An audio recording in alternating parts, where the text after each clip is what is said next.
morning. Today I'm going to be doing the next 3 recipes in the Magnolia Table Cookbook. I'll be baking her homemade pie crust along with the Swiss cheese, mushroom, and spinach quiche, and then finishing up with the 3 cheese quiche. Let's get started. So to start, I did measure out 1 1/4 cups per pie crust of all-purpose flour. I'm going to be making 2 pie crusts, and I will be doing it in 2 different methods. The first will be to make by hand, and the second will be to make in food processor. Both of these are listed in the pie crust section on page 28 of the Magnolia Table Cookbook. The recipe also calls for 1 teaspoon of kosher salt, and unfortunately I actually don't have any, so I opted for the Himalayan salt, and that's what I used in both of my pie crusts. In the by hand method, I whisked together the flour and the salt, but the food processor is going to take care of that when I do the food processing method. Then I had to cut the butter into small cubes. They're about the size of a pea, and it just makes it easier for it to blend in. Okay, so honestly, I really prefer the by hand method than the food processor method.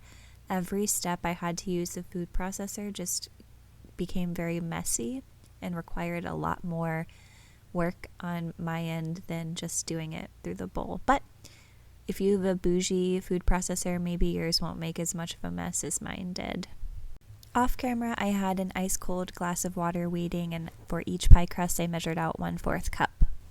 To mix the dough by hand, you can use a pastry cutter or a pastry blender, or you can use your fingers, and I just decided to do it with my hands. I always find that to be easier.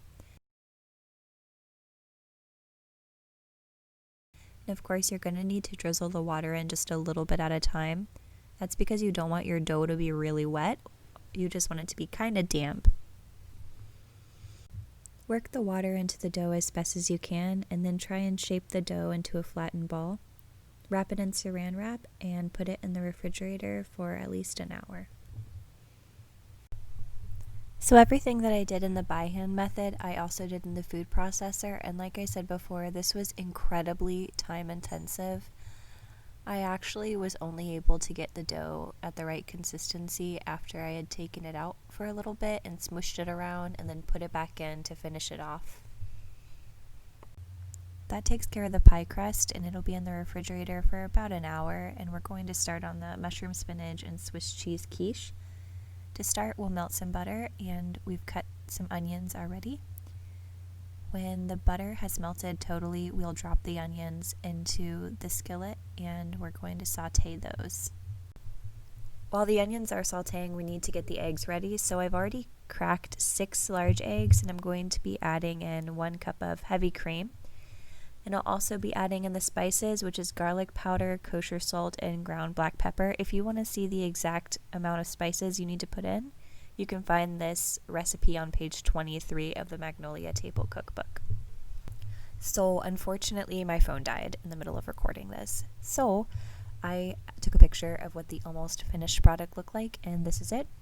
After the onions were sauteed, I added in the mushrooms, and I sauteed those until all of the moisture left, and then I sauteed the spinach as well. I added that into the egg mix I had already prepared, and then added in my shredded Swiss cheese and prepared it to be baked.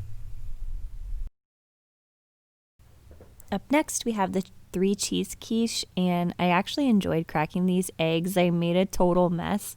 I tried to see if I could crack 1 or 2 one-handed, and I totally ended up just like completely squishing one, and then I ended up dropping one of the eggs in the egg bowl also, but you know what? It's okay.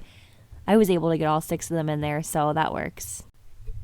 I whisked the eggs together with the heavy cream, and then of course I needed to add some spices. So this recipe calls for kosher salt. I didn't have it, so I went with the good old Himalayan salt, and then I did garlic powder, sweet paprika, and pepper.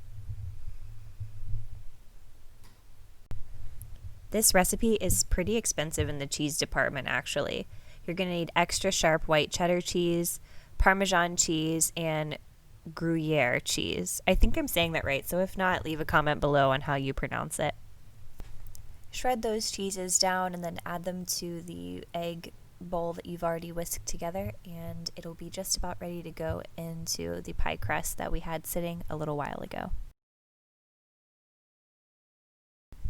Once you've filled your pie dish with your quiche base, then go ahead and put it in the oven at 350 degrees and bake until the crust is golden brown.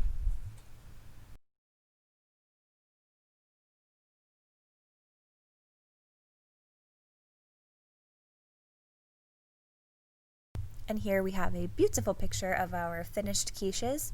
The first one, again, was the mushroom, spinach, and Swiss cheese quiche, and then the 3 cheese quiche with the homemade pie crust. Let's get into the review. All right, awesome. Welcome to Magnolia's Table Talk. Table talk. Table time or is it table talk? Table talk, because Table we're talk. talking through a We're food talking through experience. food experience. Yes, My name's John. Jake. V. Okay. All right, so what are we trying here?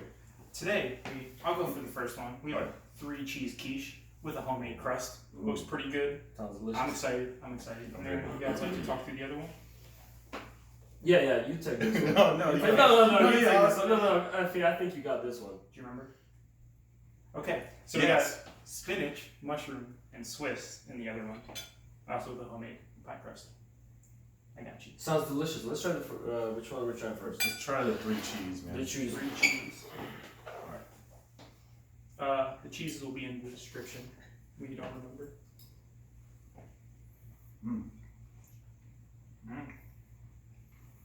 Definitely taste the cheese in this one.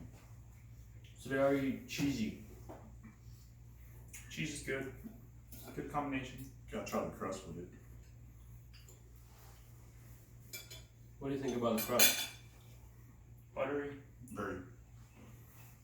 It's kind of like flaky when you taste it. Reminds me like a biscuit. Our first episode. Watch it. Please watch the previous episode. So you guys never tried this before? Quiche. Those I've had quiche. are my first time. First Growing time, up, no. family always had it. Mm. Are we switching over to the other one? So Yeah, the let's other switch two out. on? Let's switch out. Yeah, let's switch over to that one. Okay. Now we're moving over to the mushroom and spinach quiche. Swiss. And the Swiss. And Swiss, Don't forget the Swiss. like the country. Very neutral. All right, and the first bite.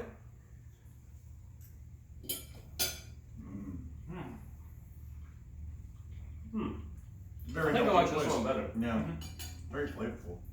Mushrooms add a really good taste to it. Mm-hmm. And the spinach complements One the would mushrooms. say this quiche is like a Swiss Army knife. Hits all your flavor palettes. Mm. Wow, Huh. nice quiche pun. Was that a pun? No, I think that was a That was.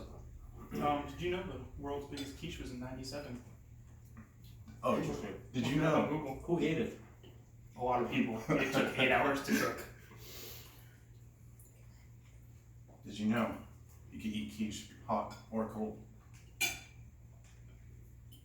Very common sense. Would you rather have it hot or would you rather have it cold? Hot. Hot. Cold. This guy. Are you trying to be different? Yeah. Yes. Let's, come on, man. How, we're gonna ask Magnolia. If she says hot, you're gonna be eating it hot from now on. Actually, let's treat it like a sportscaster. How you got? Back to you, Jake. Hi, welcome back to Jake in the Sports Corner. This quiche, whammy. Anyway, great time. Spinach one. Pass the V for the weather. Definitely, the weather is absolutely amazing tonight. It's just like Utah. We have a small breeze going over the mountains and going down into the valley where all the heat rises up to heat up the quiche that we're eating right now. All right, back to you, Afia. All right, guys. So we're going to wrap this up, but we are sponsored by Bees Bees. Please support your small businesses. Yeah. Thanks so much for watching. Don't forget to like and subscribe. See you next time.